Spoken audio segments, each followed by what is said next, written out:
함께 따라하겠습니다. 하나님 최고로 경외합니다. 예수님 제일로 사랑합니다. 성령님 온전히 의지합니다. 네, 앞뒤 연스러운 인사할까요? 주님의 이름으로 사랑하고 축복합니다. 네, 오늘 또 거룩한 주일 맞이해서 하나님 앞에 우리 나온 성도님들에게 또 하나님께서 또 은혜와 위로와 평강 주시는 복된 시간 되기를 소망합니다. 오늘 말씀으로 세워나가는 가정이라는 제목으로 말씀 나누기 원하는데요. 어느 동네에 그 두 집이 이제 이웃에서 살고 있었습니다. 근데 한 집은 신부를 모시고 사는 그런 3대가 함께 모여 사는 대가족이었고, 또 한 집은 젊은 부부만 사는 그런 아주 단란한 가정이었습니다. 근데 이상하게도 대가족을 이룬 그 가정은 항상 화목하고 웃음꽃이 피었는데, 이 둘만 사는 이 가정은 항상 부부싸움이 잦았어요. 그래서 이 부부가 그 이웃집의 화목한 그런 모습들을 보면서 큰 의문을 가지게 됩니다. 아니, 우리는 이렇게 둘만 있어도 이렇게 싸우는데 지금 저렇게 여럿이 모여 사는데 이렇게 싸움 없이 이렇게 행복하게 살아갈까? 자, 그래서 어느 날 이 부부가 과일 항상자를 딱 사가지고 그 이웃집을 찾아가서 다과를 나누며 대화를 하게 됩니다. 그러면서 물어보는 거죠. 우리 성태님네 가정은 이렇게 대가족인데 그 웃음이 떠날지 모르고 그렇게 행복하게 잘 사는데 우리 둘은 매일 싸움만 합니다. 어떻게 선생님 댁에 이렇게 화목하게 사는지 그 비결이 있으면 좀 말씀해 주십시오라고 이제 물어봤어요. 그러자 그 주인의 그 가정의 주인이 대답하죠. 네, 그 이유는요, 그 당신의 두 분은 모두 훌륭해서 그렇고 우리 가족은 모두 바보들이기 때문에 그렇습니다라고 이야기했다고 합니다. 그래서 그 말을 들은 젊은 부부가 되물었죠. 아니, 그게 무슨 뜻이에요? 라고 물으니까 이제 이어서 얘기합니다. 그래요. 그럼 제가 오늘 아침에 있었던 일을 한번 얘기해 드릴게요. 제가 출근하다가 오늘 제가 물을 엎질렀어요. 그때 나는 내 아내에게 내가 부주의로 내가 물을 엎질러서 미안하다라고 하면서 사과를 했습니다. 그랬더니 내 아내는 아니에요. 제가 생각이 모자라서 물그릇을 거기에 놓아두어서 제 잘못이에요. 라고 대답했다는 거예요. 그래서 제가 잘못했어요. 저를 용서해 주세요. 그런데 그 옆에 있던 이 시어머니께서는 아니다. 야, 나이살이나 먹은 내가 그것 보고 그냥 그대로 두었기 때문에 내 잘못이야. 이렇게 하셨다는 거예요. 이렇게 서로가 서로를 위해서 바보가 되려고 하니까 싸움을 할 수가 없습니다. 라고 대답을 했답니다. 자, 그 젊은 부부도 그 이웃집의 그런 이야기를 듣고 크게 깨달아서 돌아가서 행복하게 살았다. 그런 이야기가 있어요. 자, 여러분, 서로 섬기면서, 서로 사랑하면서, 서로 겸손하면서 그런 가정이 행복하지 않을 수가 없겠죠. 여러분, 우리 예수님께서 우리에게 가르쳐 주신 예수님의 그 성품이 뭡니까? 서로 사랑해라. 서로 겸손해라. 서로 섬겨라. 그죠? 예수님의 보여주신 그 겸손함. 자, 여러분, 이것이 바로 예수님께서 우리에게 보여주신 예수님의 삶의 모습이고, 또 그것이 바로 하나님께서 우리에게 가르쳐 주신 말씀에 다 녹여져 있는 내용들이에요. 자, 하나님의 말씀이 우리 가정의 중심에 있을 때 우리의 가족들은 서로 약 좀 품어주고 또 서로 격려하면서 이 가정이 하나님의 영광을 위해 살아간다면, 여러분, 그 가정이 정말로 말씀 위에 세워지는 가정이 되는 줄 압니다. 자, 오늘 우리가 읽은 이제 시편 말씀을 함께 살펴보기 원하는데요. 우리가 이 가정이라는 것이 하나님께서 세우신 인류의 최초의 어떤 기관이죠. 공동체라고 할 수 있고 조직이라고 할 수 있어요. 근데 자, 이 시대는 지금 이 가정의 기초들이 계속해서 흔들리고 있습니다. 아니, 어쩌면 이 태초부터 사단의 계략은 바로 우리의 가정을 어떻게 하는 거예요? 흔드는 거예요. 지금도 우리가 어떤 물질주의라든가 개인주의, 세속주의 이런 것들이 이 가정의 아름다운 모습들을 지금 변질시키고 있거든요. 이것이 바로 사단의 계략이고 전술들이죠. 자, 그래서 많은 가정들이 소통이 잘 되지 않고 있고요. 가치관이 충돌하고 있고요. 또 우리 믿음의 가정에는 이 신앙들이 단절되는 그런 어려움을 겪고 있습니다. 이러한 상황 가운데 우리가 질문하게 되는 거죠. 어떻게 하면 우리의 가정이 견고하게 설 수 있을까? 어떻게 하면 우리의 가정이 이 신앙의 유산을 다음 세대에 잘 전달할 수 있을까? 오늘 우리가 읽은 이 시편 말씀 우리가 보는데, 여러분 성경은 총 한 권으로 우리가 들고 다니지만 거기는 66권의 책으로 구성되어 있죠. 구약이 39권이고 신약이 27권입니다. 그리고 전체 이 구약부터 신약 전체 장수만 따져도 1189장이고요. 절수만 한 3만 절이 넘어요. 자, 근데 오늘 우리가 읽은 시편 119편은 그죠? 성경의 66권 가운데 가장 많은 장수가 있는 곳이 바로 시편이고요. 또 그 장 가운데 가장 많은 절수가 있는 성경이 바로 시편 119편입니다. 시편 119편이 몇 절까지 되냐면 176절로 구성되어 있어요. 자, 이 119편 이 내용이 저자가 이 시를 쓸 때에 그 시편, 이 119편을 쓸 때에 히브리 알파벳이 22개거든요. 그래서 하나에 8절씩 해서 그 시를 만들었습니다. 그래서 8 곱하기 22 해서 76절로 이 시를 완성해 나갔어요. 자, 이 히브리인들을 이스라엘 백성들이죠. 그들이 이 하나님의 말씀이 그 알파벳처럼, 그렇죠? 그 가나다라처럼, 여러분 그 가나다라 이 언어가 우리의 모든 삶의 영역들을 다 담고 있잖아요. 그것을 표현하잖아요. 그런 것처럼 이 하나님의 말씀이 우리 모든 삶의 영역을 다 담고 있다. 이런 어떤 의미를 거기에 담고 있다라고 우리가 이렇게 얘기하기도 합니다. 특히 오늘 우리가 읽은 말씀 가운데 105절에 보면 주의 말씀은 내 발의 등이요 내 길의 빛이니다라고 고백하고 있어요. 자, 이 하나님의 말씀은 그죠?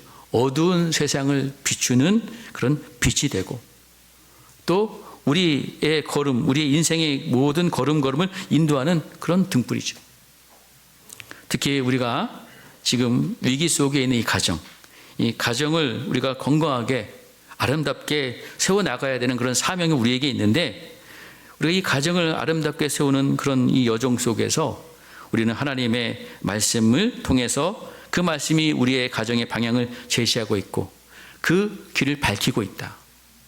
절대적인 나침반과도 같은 것이 바로 하나님의 말씀이라는 것을 우리는 명심해야 될 줄 압니다. 오늘 말씀을 통해서 그래서 우리가 어떻게 하나님의 말씀으로 가정을 세워나갈 수 있는지 우리가 말씀을 통해서 한번 깨닫는 시간 되기를 간절히 소망합니다. 오늘 본문에 보면 우선 94절에 보니까요, 우리가 94절 말씀을 같이 한번 읽어볼게요. 시작. 나는 주의 것이오니 나를 구원하소서. 내가 주의 법도들만을 찾았나이다. 자, 오늘 이 94절에 보면 이 9절에서 이 시인이 지금 자신을 하나님의 소유로 인정하고 있죠. 그렇죠? 뭐라 그래요? 나는 주의 것이오니. 자기가 주의 것이라는 거예요. 여러분, 이것은 단순하게 어떤 소속감을 표현하는 것이 아니라 이 삶의 주권이 누구에게 있는지 명확하게 지금 고백하고 있는 겁니다. 자, 여러분, 우리의 가정의 기초를 세우는 첫 번째 원칙도 바로 이거예요. 나도 주의 것인 것처럼 또 우리의 가정도 누구의 것이에요? 누구 것이에요? 주의 것이라는 거예요. 여러분, 우리의 가정도 주의 것입니다. 오늘 많은 가정이 흔들리는 이유가 뭘까요? 바로 그 가정의 주인이 누구인지 혼동하고 있기 때문에 그래요.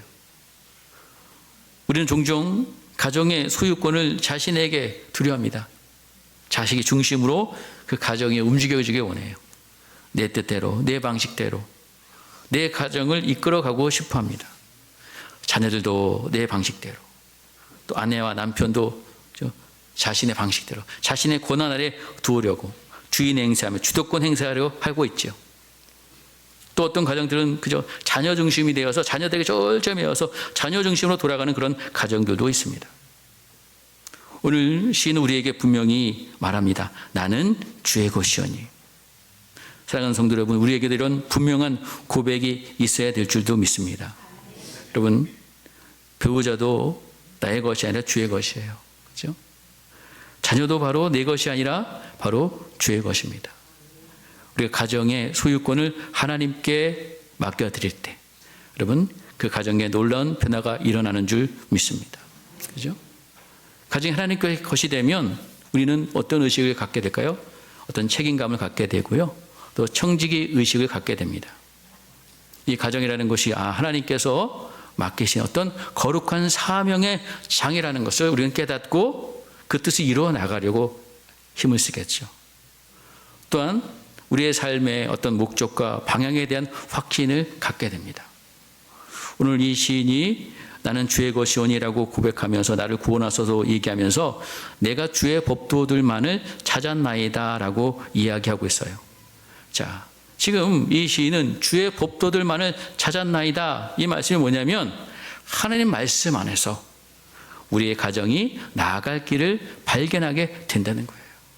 말씀 안에서 찾겠다는 거예요. 자, 그래서 이 시인이 95절에 보면요, 악인들이 나를 머리하려고 엿보나 나는 주의 증거들만 생각하겠나이다 라고 이야기합니다. 오늘날 그죠? 가정을 향한 그런 공격들이 다양한 형태로 존재합니다. 그 이면에는 아까 말씀드렸듯이 사단의 계략이 있는 거죠. 물질주의라든가 세속주의적인 가치관, 성공주의, 또 어떤 영적인 어떤 무감각 이런 것 등을 통해서 우리 가정을 지금 서서히 흔들리고 있고 무너뜨리고 하고 있어요. 하지만 이 시인 오늘 그런 위협 앞에서도 이 시인은 뭐예요? 주의 법도들만 찾았고 주의 증거들만 생각하겠다. 오직 하나님의 말씀만 붙잡겠다는 거예요. 그럼 우리의 가정도 마찬가지입니다. 세상에서 제시한 어떤 가치나 기준이 아니라 하나님의 말씀을 가정의 중심에 둘 때에 어떤 공격도 흔들리지 않고 견고한 기초를 세울 수 있다는 것을 우리는 믿어야 될 줄 믿습니다. 하나님의 말씀이 우리의 가정의 방패예요. 하나님의 말씀이 우리 가정에 보호막이 된다는 것이죠. 자, 그래서 96절에 보니까 우리 96절 한번 읽어볼까요? 시작. 내가 보니 모든 완전한 것이 다 끝이 있어도 주의 계명들은 심히 넓으니이다. 그렇습니다. 여러분, 세상이 아무리 완전하다고 하지만 그 완전한 것들은 다 뭐가 있다는 거예요? 끝이 다 한계가 있다는 것입니다. 그러나 여러분, 끝이 없는 완전한 것이 있는데 그것이 뭘까요? 바로 하나님의 말씀입니다. 세상의 모든 지식까지 한계가 있어요. 그죠? 인간의 철학, 이론, 다 이것이 보면 시대에 따라서 다 그것이 변합니다. 하지만 하나님의 말씀은 영원하고요. 어떤 상황에서도 적용될 수 있는 넓고 깊은 지혜의 보고가 바로 하나님의 말씀이라는 거예요. 그렇기 때문에 우리 가정 안에서 우리가 무엇을 중심으로 살아야 되느냐, 또 우리 자녀들에게 무엇을 우리가 가르쳐주고 전해야 될까, 이거 늘 부모의 고민이죠. 세상의 어떤 성공이나 지식이나 기술도 중요하지만 여러분, 그것으로 충분하지 않습니다. 시시각각으로 변하는 이 세상의 어떤 지식보다도요, 영원 불변한 하나님의 말씀을 우리가 의지하고 또 그 말씀을 또 자녀들에게 심어주고, 그래서 우리 가정이 이 하나님의 말씀 가운데 그 반석 위에 세워지는 그런 가정이 되어야 된다는 것이죠. 자, 그래서 여러분, 이 가정의 소유권을 온전히 하나님께 드리고요, 세상의 여러 가지 공격 앞에서도 하나님의 말씀을 붙잡으면 영원한 진리인 하나님의 계명을 가정으로 기초로 삼을 때에 우리의 가정은 견고한 반석 위에 세워질 수 있다는 사실을 우리는 믿어야 될 줄 믿습니다. 자, 여러분, 이 말씀은 또한 이 가정의 지혜와 명철의 원천이 된다라고 오늘 시는 이야기하고 있어요. 자, 97절에 보니까요. 자, 우리 90절도 한번 읽어보겠습니다. 시작. 내가 주의 법을 어찌 그리 사랑하는지요. 내가 그것을 종일 작은 소리로 읊조리니이다. 자, 여러분, 이 시인이 주의 하나님의 말씀을 사랑한다. 그래서 그것을 종일 제가 읊조린다, 묵상한다는 이야기죠. 이것은 단순한 어떤 학문적인 관심이 아니라 또 종교적인 의무감이 아닙니다. 하나님의 말씀을 정말 깊이 사랑한다는 거예요. 그렇죠? 그 애정과 열정이 여기에 표현되어 있다는 거죠. 여러분, 우리의 가정이 말씀의 중심이 되기 위해서는 먼저 우리 자신부터 내가 부모가 먼저 말씀을 사랑해야 됩니다. 자녀들은 정말로 부모들이 무엇을 가치 있게 여기는지 본능적으로 다 알아요.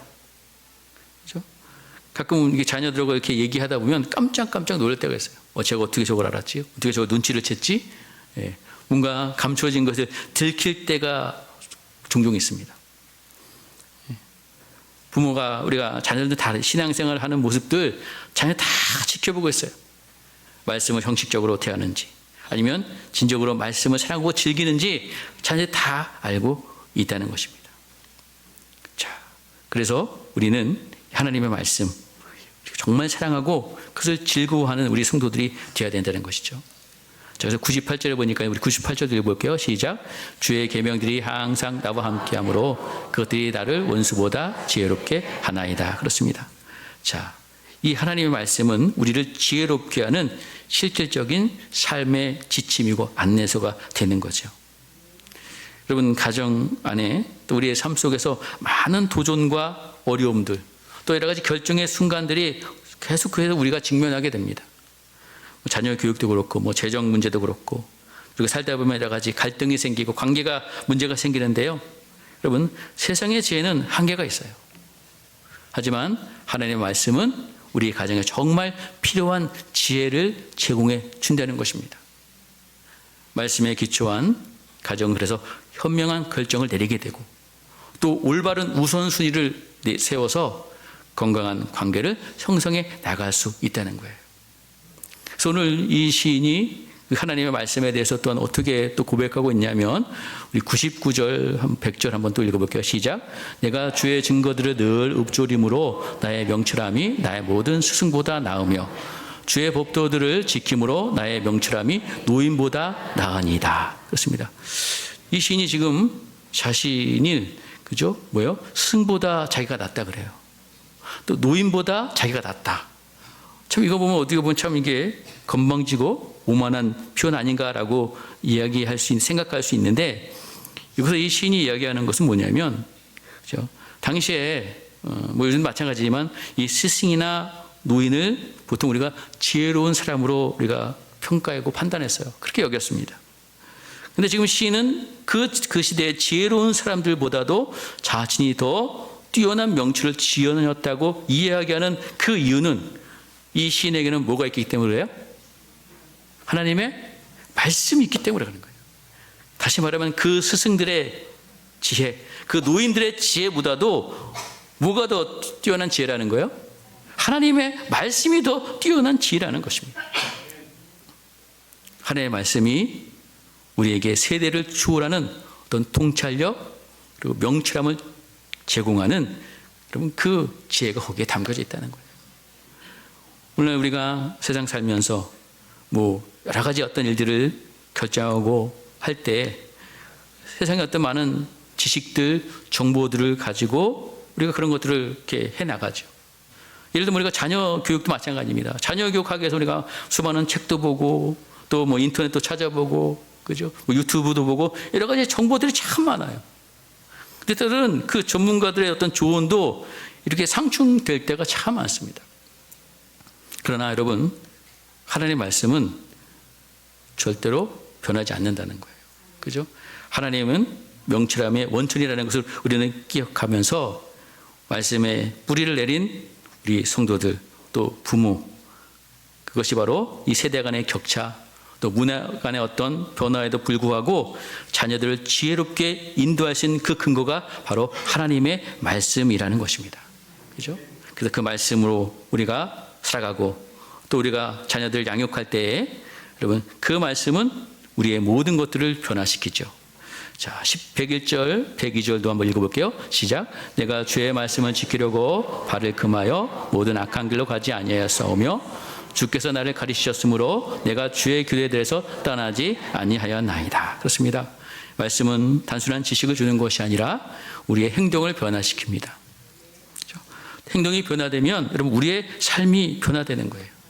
그죠?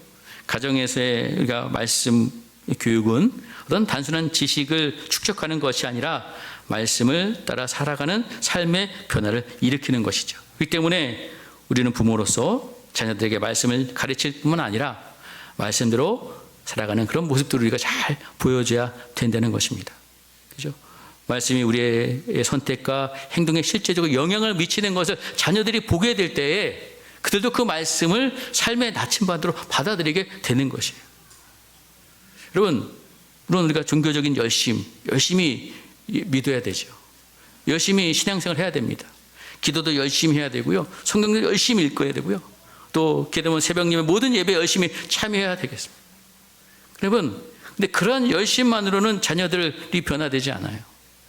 뭐냐면 우리 그렇게 종교적인 열심을 보였다면 삶 속에서 그런 하나님 말씀대로 살아가는 모습들을 우리가 보여줘야 된다는 거예요. 자, 여러분 우리의 전 세대에 보면 얼마나 종교적인 열심이 얼마나 특별했습니까? 근데 과연 그 열심만큼 삶 속에서 그죠? 그 하나님의 말씀들을 그렇게 잘 살아냈느냐? 그것을 우리가 자녀들에게 보여줬느냐라고 했을 때에 참 부끄러운 모습들이 저부터도 있는 것 같아요. 자, 우리는 정말 말씀대로 실제로 삶 가운데 살아가는 모습들을 우리가 보여줘야 된다는 것입니다. 자, 그럴 때 여러분 이 하나님의 말씀이 우리의 가정을 변화시키고요. 우리의 가정을 회복시키는 능력의 말씀이 된다는 것입니다. 자, 우리 103절도 104절 같이 한번 또 읽어볼게요. 시작. 주의 말씀의 맛이 내게 어찌 그리 단지요 내 입의 꿀보다 더 단이이다. 주의 법도들로 말미암아 내가 명철하게 되었으므로 모든 거짓 행위를 미워하나이다. 그렇습니다. 이 시는 하나님의 말씀이 단순한 어떤 규칙이나 의무가 아니라 기쁨과 만족의 원천이 되었다는 거예요. 그리고 가정에서 그래서 말씀대로 행하는 모습들, 또 자녀들을 말씀으로 이렇게 교육할 때에 여러분 정말 우리가 이 말씀을 꿀처럼 달고 영혼을 만족시키는 그런 영적인 양식이라는 것들을 우리가 경험하고 느끼는 것을 우리가 자녀들에게 보여줘야 되죠.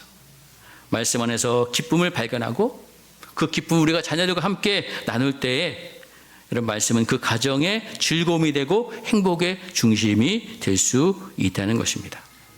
그렇죠? 자, 그래서 우리가 이 하나님의 말씀이 우리 가정에 참된 지혜와 명철을 제공한다는 것. 그래서 우리 말씀을 잘 사랑하고 그 안에서 지혜를 구하면서 말씀대로 살고 그 말씀의 기쁨을 발견할 때에 우리 가정은 하나님의 지혜로 가득한 건강한 공동체가 될 줄 믿습니다. 자, 여러분 오늘 우리가 읽은 성경 가운데 105절이죠. 우리 105절도 한번 읽어볼게요. 시작. 주의 말씀은 내 발의 등이요 내 길의 빛이니이다. 그렇습니다. 이 119편 176절의 구절이 있는데 아마 그 구절 가운데 가장 잘 알려진 구절이 바로 이 105절 말씀일 것입니다. 그죠? 이 말씀은 하나님의 말씀이 우리의 삶에 제공하는 그 인도하심을 잘 이렇게 완벽하게 표현하고 있다라고 이야기하고 있어요. 여러분 그 고대 근동 세계는 밤길을 걷는 것 여행자들에게는 이 등불이 필수품입니다. 뭐 지금 우리가 물론 시골은 어쩔 수 없지만 시내 가면 막 가로수 있고 휘황찬 나는 불빛이 많지만 그 당시에는 등불이 없이는 아무 데도 갈 수 없었어요. 등불이 없이 길을 나간다면 반드시 위험에 빠질 수밖에 없는 것입니다. 마찬가지로 오늘 우리의 가정도 방향을 제시해 주시는 그런 빛이 필요한데 그 빛이 뭐라고요? 하나님의 말씀이라는 거예요. 현대 가정들 수많은 어떤 선택과 결정의 기로에 서 있습니다. 많은 문제들이 우리가 시시각각 만나잖아요. 자녀 교육 문제라든가, 시간 관리라든가, 소비 습관이라든가, 여러 가지 많은 것들이 우리가 모든 영역에서 우리가 지속적으로 계속해서 결정을 내려야 되는데, 이러한 선택의 순간마다 이 하나님의 말씀은 우리의 방향을 제시해주고 길을 밝혀준다는 것입니다. 그렇죠?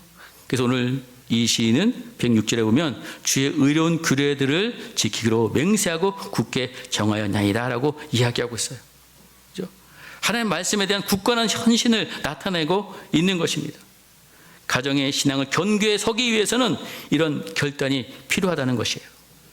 사랑하는 성도 여러분, 우리에게는 많은 유혹과 도전들 직면하고 계실 터인데, 먼저 우리가 이 하나님 말씀 앞에 견고히 설 수 있는 그런 믿음의 사람이 될 수 있도록 결단하는 우리 성도님 되시기를 주의 이름으로 간절히 축원드립니다. 여러분, 우리 바쁜 일정들, 또 세상 여러 가지 가치관들, 지금 이 신앙생활의 우선순위를 흔들어 놓고 있어요. 이런 현실 속에서 우리의 가정은 하나님의 말씀에 따라서 살기로 결단한다는 그런 결단, 그 결정이 우리에게 너무나도 필요하다는 거예요. 시간을 통해서 가족이 함께하는 시간을 확보하면서, 때로는 가족 예배도 드리고 함께 식사하면서 하나님의 말씀을 나누면서, 여러분, 우리의 가정이 믿음으로 세워질 수 있도록, 우리 가정이 하나님 중심이 될 수 있도록, 여러분, 우리가 그런 노력들이 우리에게 필요하다는 것입니다. 자, 이 시는 여러 가지 고난 가운데 있었습니다. 자, 우리 107절, 108절 말씀 또 읽어볼게요. 시작. 나의 고난이 매우 심하오니 여호와여 주의 말씀대로 나를 살아나게 하소서. 여호와여 구하오니 내 입에 드리는 자원제물을 받으시고 주의 공의를 내게 가르치소서. 자, 지금 이 시인이 여러 가지 어려움 가운데 있었습니다. 그리고 어려움 속에서도 하나님의 말씀을 의지하는 신앙의 모습을 보여주고 있어요. 모든 가정들 크고 작은 고난과 위기를 경험하게 됩니다. 건강 문제도 있고요, 또 경제적인 어려움도 있고요, 또 관계의 갈등, 또 외부적인 여러 가지 환경의 압박들이 우리의 가정을 흔들고 있는데, 이런 상황에서 가정에서 가장 우리가 무엇을 의지하는가, 이것이 중요합니다. 말씀에 세워진 가정은 어려움 속에서도 하나님께 기도하고 또 그분의 말씀을 통한 회복과 소생을 경험하게 된다는 것이죠. 특히 위기의 순간에 우리의 가정이 말씀이 얼마나 뿌리를 내리고 있는지 우리가 시험을 받게 된다는 거예요. 자, 오늘 이 시인은 그런 어려움과 고난 속에서 자신이 말씀의 충실함을 유지하는 모습을 보여주고 있습니다. 109절에 나의 생명이 항상 위기에 있사오나 나는 주의 법을 잊지 않아이다 라고 얘기하고 있어요. 악인들이 나를 헤아리고 올무에 놓았사오나 나는 주의 법도들에서 떠나지 아니하나이다. 자, 많은 어려움이 있었습니다. 이런 도전 속에서 이 시인은 말씀에 충실하려고 했어요. 말씀을 붙잡았습니다. 자, 사랑하는 성도 여러분, 오늘도 여러분이 좀 하나님 말씀을 붙잡고 이 우리가 다가오는 여러 가지 위기와 어려움들을 말씀으로 잘 극복해 나가는 우리 성도님 되시고, 그 믿음의 모습이 여러분의 자녀들 또 이웃들에게도 여러분 큰 영향을 미치는 그런 놀라운 주의 은혜가 있기를 간절히 소망합니다. 자, 마지막으로 111절 112절 우리 한번 같이 한번 읽어볼까요? 시작. 주의 증거들로 내가 영원히 나의 기업을 삼았사오니 이는 내 마음의 즐거움이 됩니다. 내가 주의 율례들을 영원히 행하려고 내 마음을 기울였나이다. 그렇습니다. 여러분, 주의 증거들로, 이게 증거로 번역된 이 단어는 어떤 의미의 명령으로 내린 법, 어떤 법령을 의미합니다. 구약에서 이 단어가 주로 사용된 것은 모세가 하나님께 받은 두 돌판이 있어요. 십계명이죠. 그것을 무슨 판이라고 또 얘기하냐면 증거판이라고도 얘기합니다. 그래서 그 돌판, 그 십계명을 넣은 그 궤를 뭐라 그래요? 언약궤라고도 얘기하고 있지만 또 증거궤라고도 이야기하고 있는 거예요. 그러니까 쉽게 말하면 증거라는 이 말을 우리가 십계명으로도 이해할 수 있다는 겁니다. 자, 그런 점에서 이 시인은 하나님께서 직접 주신 그 증거로서 이 십계명과 같은 그 법을 자신의 뭘로 삼겠다 그래요? 자신의 기업으로 삼겠다는 거예요. 그래서 기업은 내가 소유하여서 그 소유를 배분하는 것을 얘기합니다. 유산 같은 것을 이야기하고 있어요.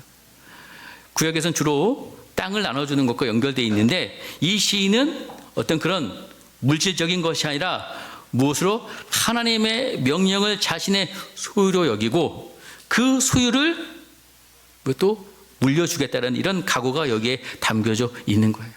하나님의 말씀을 유산으로 여기는 이 태도를 우리에게 보여주고 있는 것입니다. 자, 우리 가정에서 우리 자녀들에게 다양한 것을 물려주길 원하죠. 교육이라든가 재산이라든가 기회 등 이것들을 여러분 물려주기 위해서 여러분 얼마나 부단히 애쓰고 수고하고 계십니까?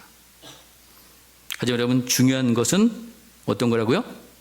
중요한 유산은 바로 신앙이라는 것이다. 신앙입니다.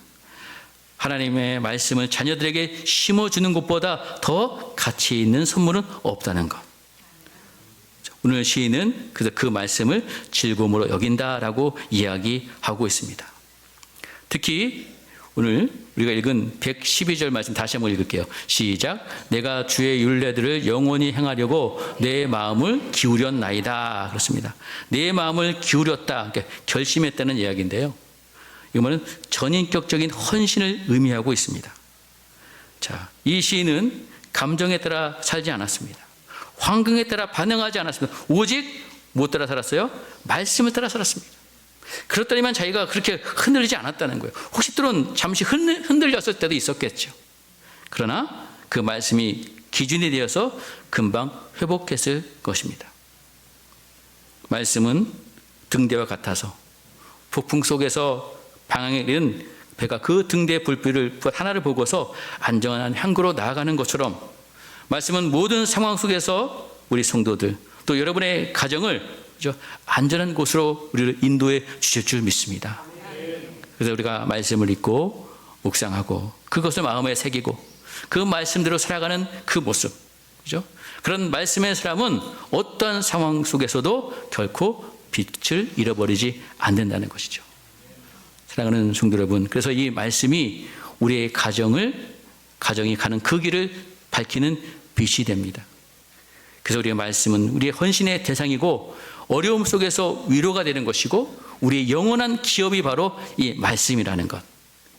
이 말씀을 중심으로 우리의 가정을 세워나갈 때에 우리는 하나님이 기뻐하시고 경건하고 견고한 가정의 모습을 이루어 나가게 될 줄 믿습니다. 사랑하는 성도 여러분, 오늘 말씀으로 세워나가는 그 가정, 세 가지 중요한 진리를 우리가 한번 살펴봤습니다. 하나님의 말씀은 우리의 가정의 소유권에 대한 기초라는 것. 나는 주의 것입니다. 또 우리의 가정은 주의 것입니다.